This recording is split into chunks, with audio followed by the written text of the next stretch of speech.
Part 3. The Secret of the Island. Chapter 17. Day had returned. No ray of light penetrated into the profundity of their cavern. It being high water, the entrance was closed by the sea. But their artificial light, which escaped in long streams from the skylights of their Nautilus, was as vivid as before, and the sheet of water shone around their floating vessel. An extreme exhaustion now overcame Captain Nemo, who had fallen back upon the divan. It was useless to contemplate removing him to Granite House, for he had expressed his wish to remain in the midst of those marvels of their Nautilus, which millions could not have purchased, and to wait therefore that death which was swiftly approaching.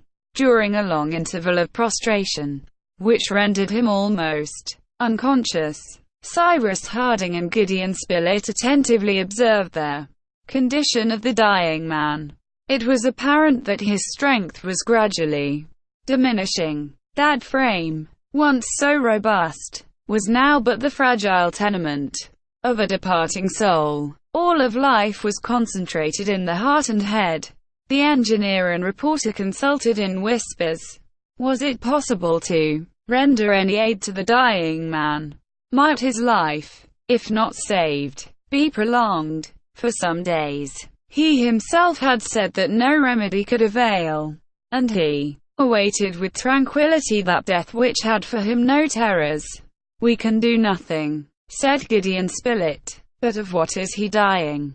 asked Pencroft. "Life is simply fading out," replied the reporter. "Nevertheless," said the sailor, "if we move him into the open air, and the light of the sun, he might perhaps recover." "No, Pencroft," answered the engineer, "it is useless to attempt it. Besides, Captain Nemo would never consent to leave his vessel. He has lived for a dozen years on board the Nautilus, and on board the Nautilus he desires to die." Without doubt Captain Nemo heard Cyrus Harding's reply, for he raised himself slightly, and in a voice more feeble, but always intelligible, "You are right, sir," he said. "I shall die here. It is my wish, and therefore I have a request to make of you." Cyrus Harding and his companions had drawn near the divan, and now arranged the cushions in such a manner as to better support the dying man. They saw his eyes wander over all the marvels of this saloon, lighted by the electric rays which fell from the arabesques of the luminous ceiling. He surveyed, one after the other, the pictures hanging from the splendid tapestries of the partitions, the chef d'oeuvre of the Italian, Flemish, French, and Spanish masters, the statues of marble and bronze on their pedestals, the magnificent organ leaning against the after partition, the aquarium, in which bloomed the most wonderful productions of the sea, marine plants, zoophytes, chaplets of pearls of inestimable value, and, finally, his eyes rested on this device, inscribed over the pediment of their museum, the motto of the Nautilus, "Mobilize immobile." His glance seemed to rest fondly for the last time on these masterpieces of art and of nature, to which he had limited his horizon during a sojourn of so many years in the abysses of the seas. Cyrus Harding respected the captain's silence, and waited till he should speak. After some minutes, during which, doubtless, he passed in review his whole life, Captain Nemo turned to the colonists and said, "You consider yourselves, gentlemen, under some obligations to me. Captain, believe us that we would give our lives to prolong yours. Promise, then," continued Captain Nemo, "to carry out my last wishes, and I shall be repaid for all I have done for you." "We promise," said Cyrus Harding, and by this promise he bound both himself and his companions. "Gentlemen," resumed the captain, "to Tomorrow I shall be dead." Herbert was about to utter an exclamation, but a sign from the captain arrested him. Tomorrow I shall die, and I desire no other tomb than the Nautilus. It is my grave. All my friends repose in the depths of the ocean. Their resting place shall be mine. These words were received with profound silence. "Pay attention to my wishes," he continued. "The Nautilus is imprisoned in this grotto, the entrance of which is blocked up. But, although egress is impossible, the vessel may at least sink in the abyss, and there bury my remains." The colonists listened reverently to the words of the dying man. "Tomorrow, after my death, Mr. Harding," continued the captain, "yourself and companions will leave the Nautilus, for all the treasures it contains must perish with me. One token alone will remain with you of Prince Dakkar, with whose history you are now acquainted. That coffer yonder contains diamonds of the value of many millions, most of them mementos of the time when, husband and father, I thought happiness possible for me, and a collection of pearls gathered by my friends and myself in the depths of the ocean. Of this treasure at a future day, you may make good use, in the hands of such men as yourself and your comrades. Captain Harding, money will never be a source of danger. From on high I shall still participate in your enterprises, and I fear not but that they will prosper." After a few moments' repose, necessitated by his extreme weakness, Captain Nemo continued, "Tomorrow you will take the coffer. You will leave the saloon, of which you will close the door. Then you will ascend onto the deck of the Nautilus, and you will lower in the main hatch so as entirely to close the vessel." "It shall be done, Captain," answered Cyrus Harding. "Good. You will then embark in the canoe which brought you hither. But, before leaving the Nautilus, go to the stern and there open two large stop cocks which you will find upon the water line. The water will penetrate into the reservoirs, and the Nautilus will gradually sink beneath their water to repose at the bottom of the abyss." And comprehending a gesture of Cyrus Harding, the captain added, "Fear nothing. You will but bury a corpse." Neither Cyrus Harding nor his companions ventured to offer any observation to Captain Nemo. He had expressed his last wishes, and they had nothing to do but to conform to them. "I have your promise, gentlemen," added Captain Nemo. "You have, Captain," replied the engineer. The captain thanked the colonists by a sign, and requested them to leave him for some hours. Gideon Spilett wished to remain near him, in the event of a crisis coming on, but the dying man refused, saying, "I shall live until tomorrow, sir." All left the saloon, passed through the library and the dining room, and arrived forward in the machine room where the electrical apparatus was established, which supplied not only heat and light, but the mechanical power of their Nautilus. The Nautilus was a masterpiece containing masterpieces with itself, and the engineer was struck with astonishment. The colonists mounted the platform, which rose 7 or 8 feet above the water. There they beheld a thick glass lenticular covering, which protected a kind of large eye, from which flashed forth light. Behind this eye was apparently a cabin containing the wheels of the rudder, and in which was stationed the helmsman.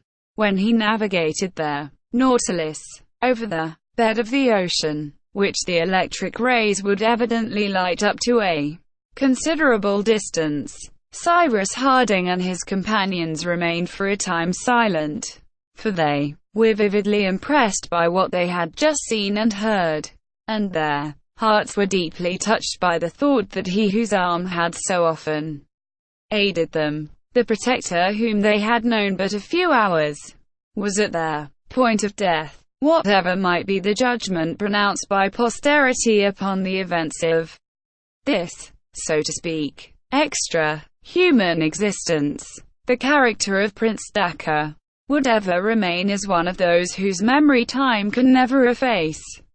"What a man," said Pencroft. "Is it possible that he can have lived at the bottom of the sea?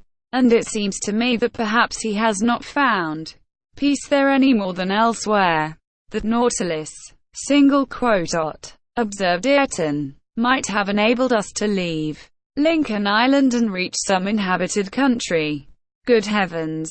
exclaimed Pencroft. "I for one would never risk myself in such a craft. To sail on the seas, good, but under the seas, never." "I believe, Pencroft," answered the reporter, "that the navigation of a submarine vessel such as the Nautilus ought to be very easy, and that we should soon become accustomed to it. There would be no storms, no lee shore to fear. At some feet beneath the surface the waters of the ocean are as calm as those of a lake." "That may be," replied the sailor, "but I prefer a gale of wind on board a well-found craft. A vessel is built to sail on the sea, and not beneath it." "My friends," said the engineer, "it is useless, at any rate as regards the Nautilus, to discuss the question of submarine vessels.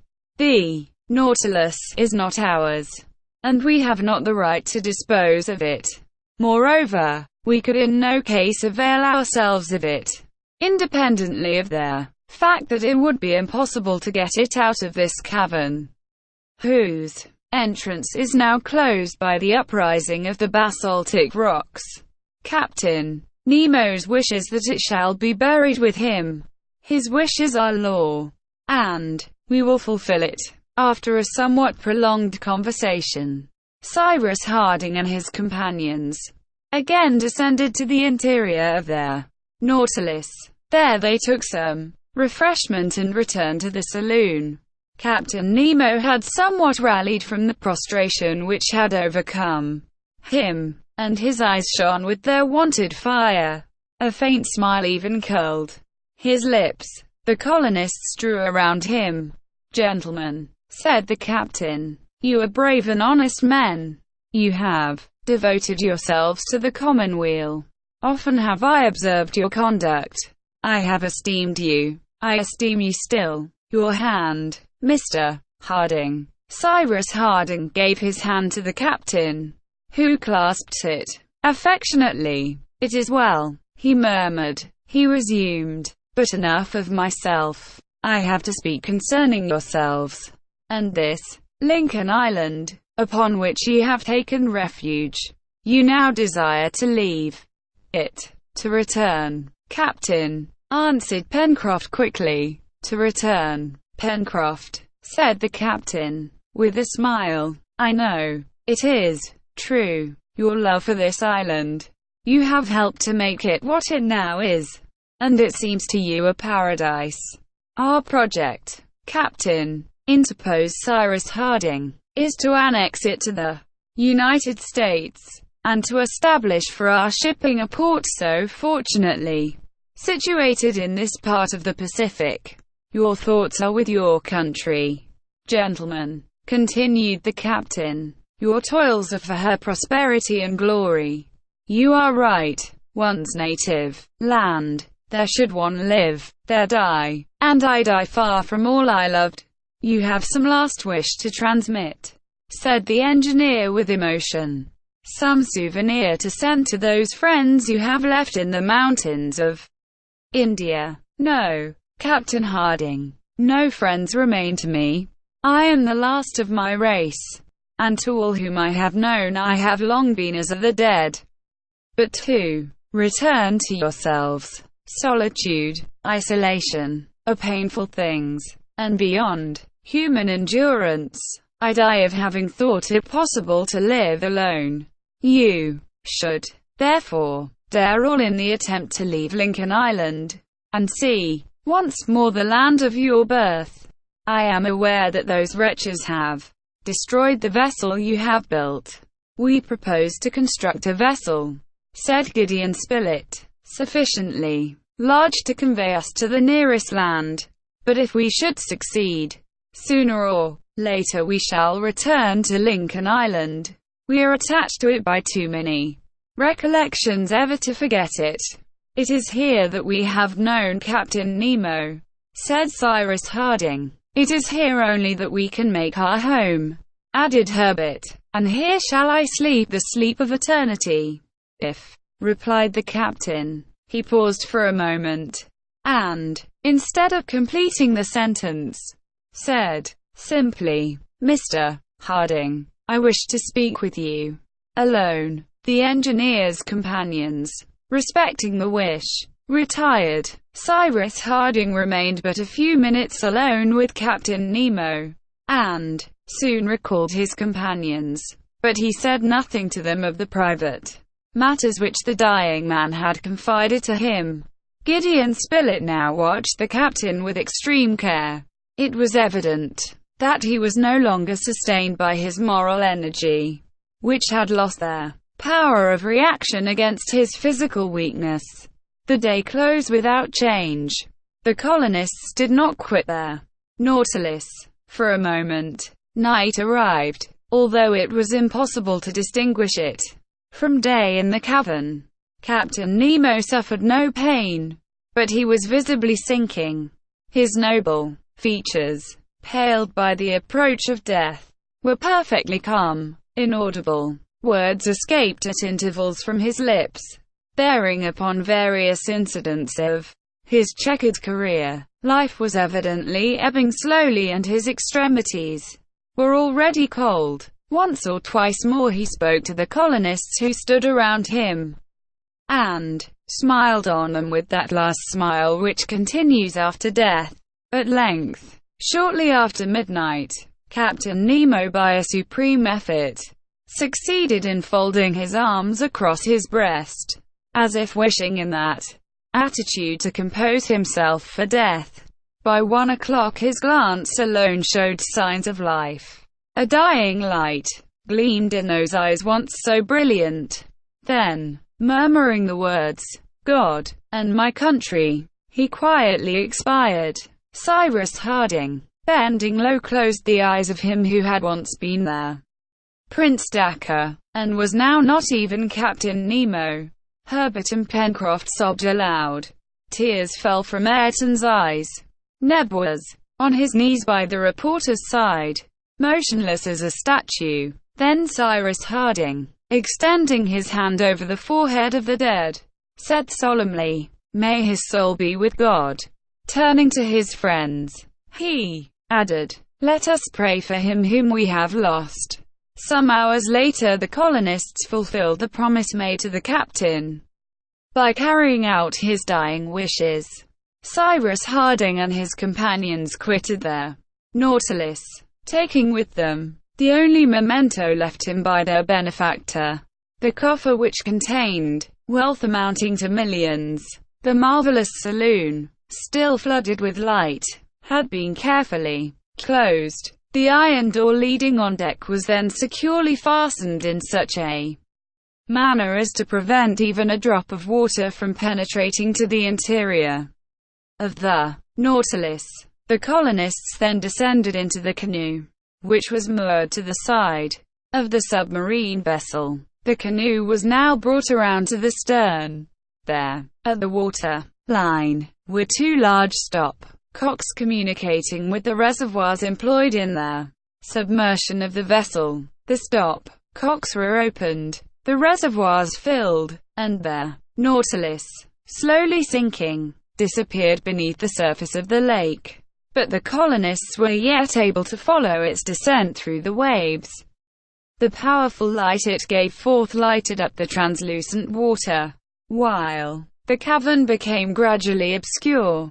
At length this vast effusion of electric light faded away, and soon after the Nautilus, now the tomb of Captain Nemo, reposed in its ocean bed.